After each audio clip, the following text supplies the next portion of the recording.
Hi everybody, welcome back to our kitchen. We're going to do another pantry raid. We're still in the middle of this virus that's going around, and we've been fortunate that where we live in a small community, we don't have that many cases yet, but we're right next to New York, so we're just crossing our fingers. But anyway, today I'm going to show you a green chicken chili enchilada casserole.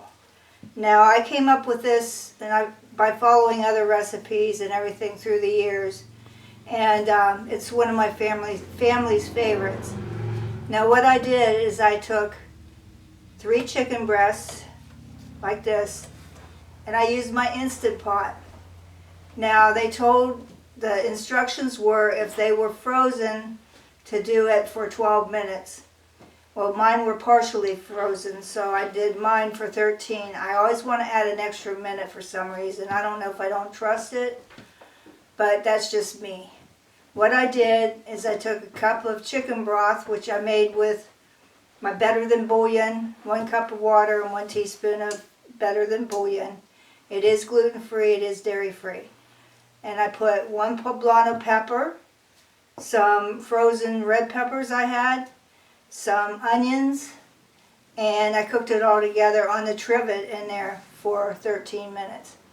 Now, the reason I did the vegetables in there is because you know how when you get something that's baked and you crunch down on a bunch of vegetables? This way you won't. It'll all be cooked already. Now, my secret to breaking apart the chicken for this casserole is my gloves. Now, the reason I came up with this is because I don't like the 2-fork thing, shredding. I can't do it right. So I just took the chicken breast, put on some gloves, which I always have in the kitchen for my peppers, cutting my peppers, the hot ones. And I put these on, and then I just start picking at it and squeezing it apart. And that's the way that I decided to shred my chicken. You can get the pieces as big as you want, small as you want, but this is the best way I found of doing it. Now, I hope you all are doing good and you're staying safe. We're doing limited grocery runs. My husband Paul goes down to the grocery store very early in the morning before a lot of people aren't there, and try to avoid people. And so he brings me my groceries because I'm high risk with my age, and with celiac disease I have it. That's an autoimmune disease, so I need to stay safe. Now, projects that we've been doing, things to have fun. We love to karaoke. We were actually party hosts for a long time. We had our own karaoke, or we still have it, equipment, and we did parties, house parties, and that was birthdays, graduations, and we had a lot of fun doing it until I got older and it got too hard on me with the equipment and loading up the car and unloading the car when you get home at 12:30 at night. So we actually Skype with our oldest daughter in California on Sundays, and we sing songs. We can't necessarily sing with her because of the timing's off on Skype, but we do have a lot of fun, and that might be an idea if you know anybody that has a small karaoke machine. You can actually download the songs on your computer with the words, and then you just use the machine for the music. And so I'm almost done here. I've got it shredded. Set that aside. Now, here's a little thing I like to do, and that is I take my vegetables that were in the Instant Pot with the broth, and I strain them out into my chicken. I always believe in adding flavor to things, and to me this is adding flavor. And I'm actually going to keep the broth because it's got a lot of flavor in it. For the next time I do a soup, I will not throw it away. That's not good. You always want flavor in your soups and stews that you're making. So if you have chicken that was cooked in this broth with the vegetables, and I add that to my chicken. I also want to add a little bit of crunch, and we do like that, but it's optional if you don't like the crunch. I add well, about a quarter of an onion, and then I add chopped up cilantro. We love cilantro. If you don't like it, leave it out. A lot of people don't like it. They don't like the taste of it. I'm also going to add a teaspoon of chili powder. Oops, that's not even opened. Must be in my brand new container.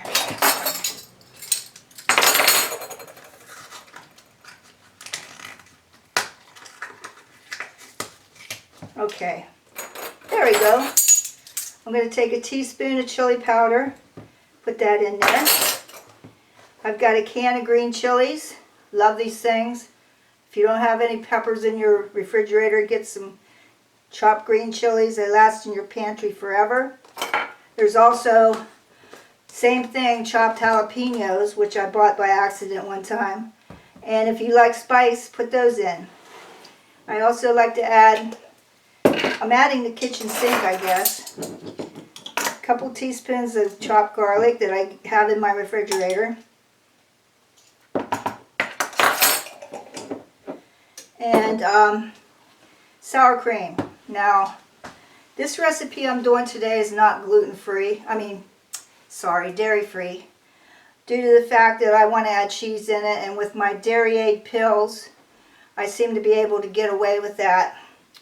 But the sour cream is made by Lactaid, and it's 100% lactose free. But it's not dairy free. It still has milk in it. So if you have a problem with the casein in dairy, you might not be able to ingest this. So what I do, this is brand new, I haven't tried it yet, but I like to put the sour cream in my chicken. I don't know, I don't think I'm going to use the whole thing. I might want some later for tacos or something. And we'll see, and I'll let you know later on when I post the recipe if, in fact, my body couldn't take that. I think that's it. Let me get a big spoon and stir this all up. Whoops. I think I need some salt. Let me get some salt.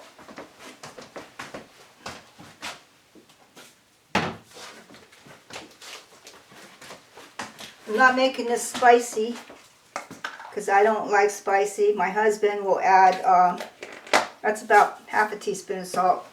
My husband will add hot sauce to it if he wants spicy. We also have some pickled jalapenos down in the refrigerator that he can add to it too. But I can't do spicy. My kids like it, my husband likes it, but I'm just a big sissy. I can't stand when it burns my mouth. So I do the best I can. Mix it really good because you got a lot of stuff in there. I think sometimes I get carried away, but if you don't have any of this stuff, don't put it in. You can also make this enchilada casserole using beef, pork, anything you have on hand, because it's hard to get things right now. So what we do is we go to the freezer in the pantry to see what we have, and then I can go from there.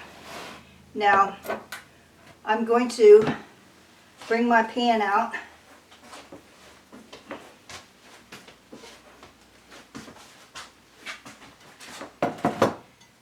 I'm using a glass pan. I prefer those. Now, the corn tortillas, I usually just put them in raw. And by raw, I mean not heated or anything like that. But today I thought, well, I'm going to try something different. And what I did is I took a dry skillet and put it on 9 on my electric stove and browned them a little bit. Now they said if you do this, it won't be all mushy in your casserole. So oh, wait a minute. What I do is I take, all I have left is 2 15-ounce cans of the green enchilada sauce. Put a little bit in the bottom. And then I take my enchiladas and put them in the pan. I mean my tortillas, sorry. It's 63 degrees out. Springtime is here. I love it. And then I guess we're supposed to have some cooler weather this coming up. But that's spring for you. It's just like that all the time. Get my chicken mixture and put that on the bottom.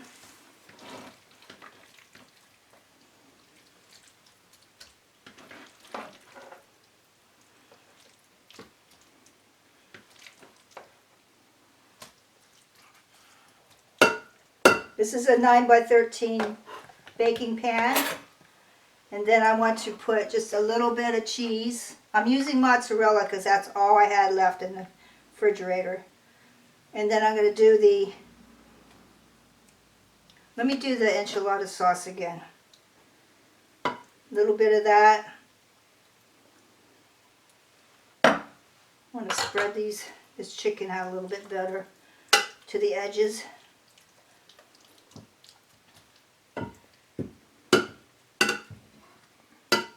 There we go. Then I'm going to do the tortillas again.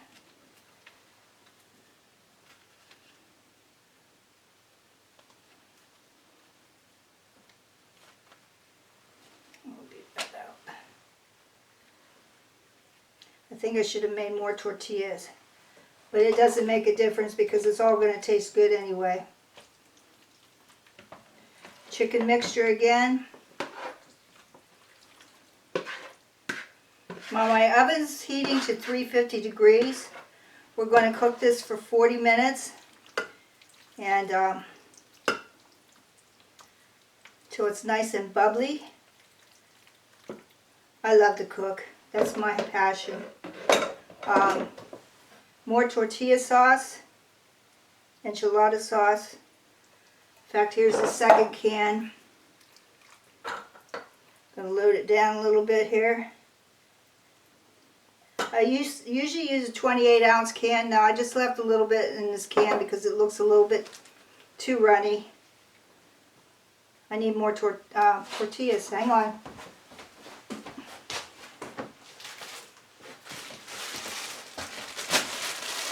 Mental note, make more next time. So these are the raw ones, but I'm going to put them in. My cat's going nuts because I'm cooking chicken.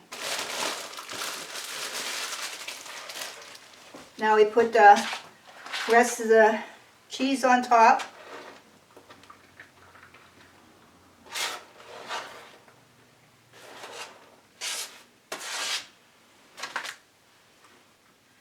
I also picked some cilantro leaves off the bunch I had, just to decorate it a little bit. And then I'm going to finish off this can around the edges.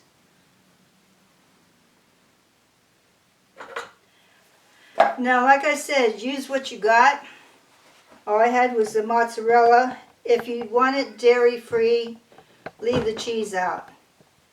And if you can get the dairy-free sour cream, try that. Like I said, we're at a disadvantage of the grocery stores having stock. So we'll be back in about 40 minutes and I'll show you what it looks like. Thank you. Be back. Welcome back. We've baked our casserole in the oven at 350 degrees for 40 minutes. And I've already cut a piece out of it so I won't burn my mouth when I taste it. I hope you like this recipe. You can change it any way for what you have. Like I said earlier, you could use beef instead of chicken, pork instead of beef, whatever you need to do. I did comment about the cheese is when we went to the grocery store, we bought a couple blocks of the cheese for grating, and you just put it in your freezer and freeze it. That way it stops a lot of trips to the grocery store. And if you see it, get it, because it might be out the next time. I hope you like and subscribe. Stop it. Sorry. Cameraman makes me mad sometimes. Anyway, I hope you like and subscribe and comment on my channel. And let me show you what it tastes like. Like I said, you can add more things at the end. You could put more sour cream on this, more cheese, depending on your diet. This is completely gluten-free with the corn tortillas, and I hope you enjoy it.